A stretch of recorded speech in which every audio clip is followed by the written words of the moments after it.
നമസ്കാരം, മലയാളി വാർത്തയിലേക്ക് സ്വാഗതം. ധനലക്ഷ്മി ബാങ്കിന്റെ തൃശൂരിലെ പുതിയ ബ്രാഞ്ചിന്റെ ഉദ്ഘാടനത്തിൽ പങ്കെടുക്കവേ ജീവിതത്തിൽ മറക്കാനാവാത്ത നിമിഷം പങ്കുവച്ചിരിക്കുകയാണ് നടനും കേന്ദ്ര സഹമന്ത്രിയുമായ സുരേഷ് ഗോപി. സിനിമയിൽ നിന്ന് ലഭിച്ച ആദ്യ പ്രതിഫലം അച്ഛന് കൊടുത്ത ഓർമ്മയാണ് അദ്ദേഹം പങ്കുവച്ചത്. ആദ്യ ശമ്പളം കൊടുത്ത ഉടനെ തന്നെയും കൂട്ടി അച്ഛൻ നേരെ പോയത് ബാങ്കിലേക്കാണെന്നും ശേഷം തന്റെ പേരിലെടുത്ത അക്കൗണ്ടിൽ ആ പണം നിക്ഷേപിച്ചുവെന്നും സുരേഷ് ഗോപി പറഞ്ഞു. ധനലക്ഷ്മി ബാങ്കിന്റെ ആശുപത്രി ജംഗ്ഷനും റെസ്റ്റ് ഹൌസ് ജംഗ്ഷനും ഇടയ്ക്കുള്ള ബ്രാഞ്ചിൽ കൊണ്ടുപോയിട്ട് ആ ചെക്ക് അവിടെ ഡെപ്പോസിറ്റ് ചെയ്തു.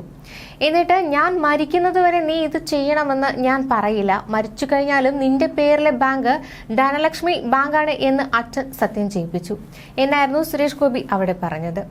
ഇക്കഴിഞ്ഞ ലോക്സഭാ തെരഞ്ഞെടുപ്പിൽ തൃശൂരിൽ BJP സ്ഥാനാർത്ഥിയെ വൻ ഭൂരിപക്ഷത്തോടെ വിജയിച്ച സുരേഷ് ഗോപി രാഷ്ട്രീയത്തിനോടൊപ്പം സിനിമയും ശക്തമായി മുന്നോട്ട് കൊണ്ടുപോവുകയാണ്. വരാഹം എന്ന ചിത്രത്തിലാണ് നിലവിൽ സുരേഷ് ഗോപിയുടേതായി അണിയറയിൽ ഒരുങ്ങുന്നത്.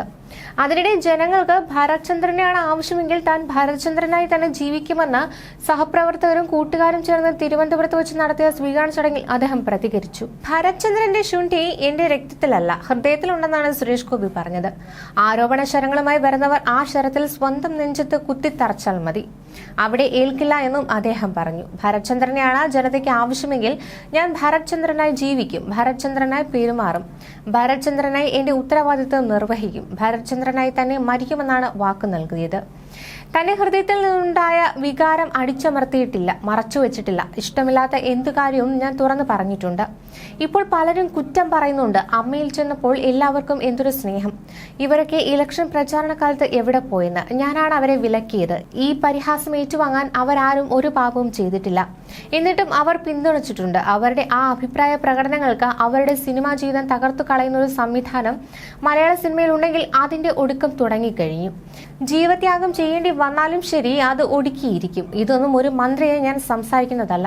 സിനിമയിൽ നിന്ന് ഒരുപാട് ചവിട്ടും കുത്തും ഏറ്റുവാങ്ങിയ ആളാണ് ഞാൻ. ഒരച്ഛനായും മകനായും ഞാൻ ആ വേദന നിങ്ങൾക്ക് മുന്നിൽ പറയുമെന്നും സുരേഷ് ഗോപി കൂട്ടിച്ചേർത്തു. അതിനിടെ തിരുവനന്തപുരത്ത് തന്നെ ഹോളി ഏഞ്ചൽസ് കോൺവെന്റിലെ സിസ്റ്റർമാർക്കൊപ്പം ചാപ്പലിൽ സ്വന്തം പാട്ടുപാടി കേന്ദ്രമന്ത്രി. നന്ദിയാൽ പാടുന്നു ദൈവമേ എന്ന ക്രിസ്തീയ ഭക്തിഗാനമാണ് താരം വീണ്ടും ആലപിച്ചത്. ഭക്തിഗാനം ആലപിച്ച ശേഷം കുരിശു വരച്ച് പ്രാർത്ഥിച്ചു. നേരത്തെ തൃശൂർ ലൂർദ് മാതാ പള്ളിയിൽ മാതാവിന് സ്വർണ്ണക്കൊന്ത സമർപ്പിച്ചതിനു ശേഷം സുരേഷ് ഗോപി മാതാവിന് മുന്നിൽ ഈ പാട്ട് പാടിയിരുന്നു.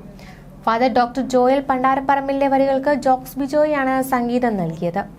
സുരേഷ് ഗോപിയും ഭാര്യ രാധികയും പാടിയ യേശുദേവന്റെ പീഡാനുഭവങ്ങൾ വിവരിക്കുന്ന ഈസ്റ്റർ ഗാനമായിരുന്നു നന്ദിയാൽ പാടുന്നു ദൈവമേ എന്ന പാട്ട്. ന്യൂസ് ഡെസ്ക്, മലയാളി വാർത്ത.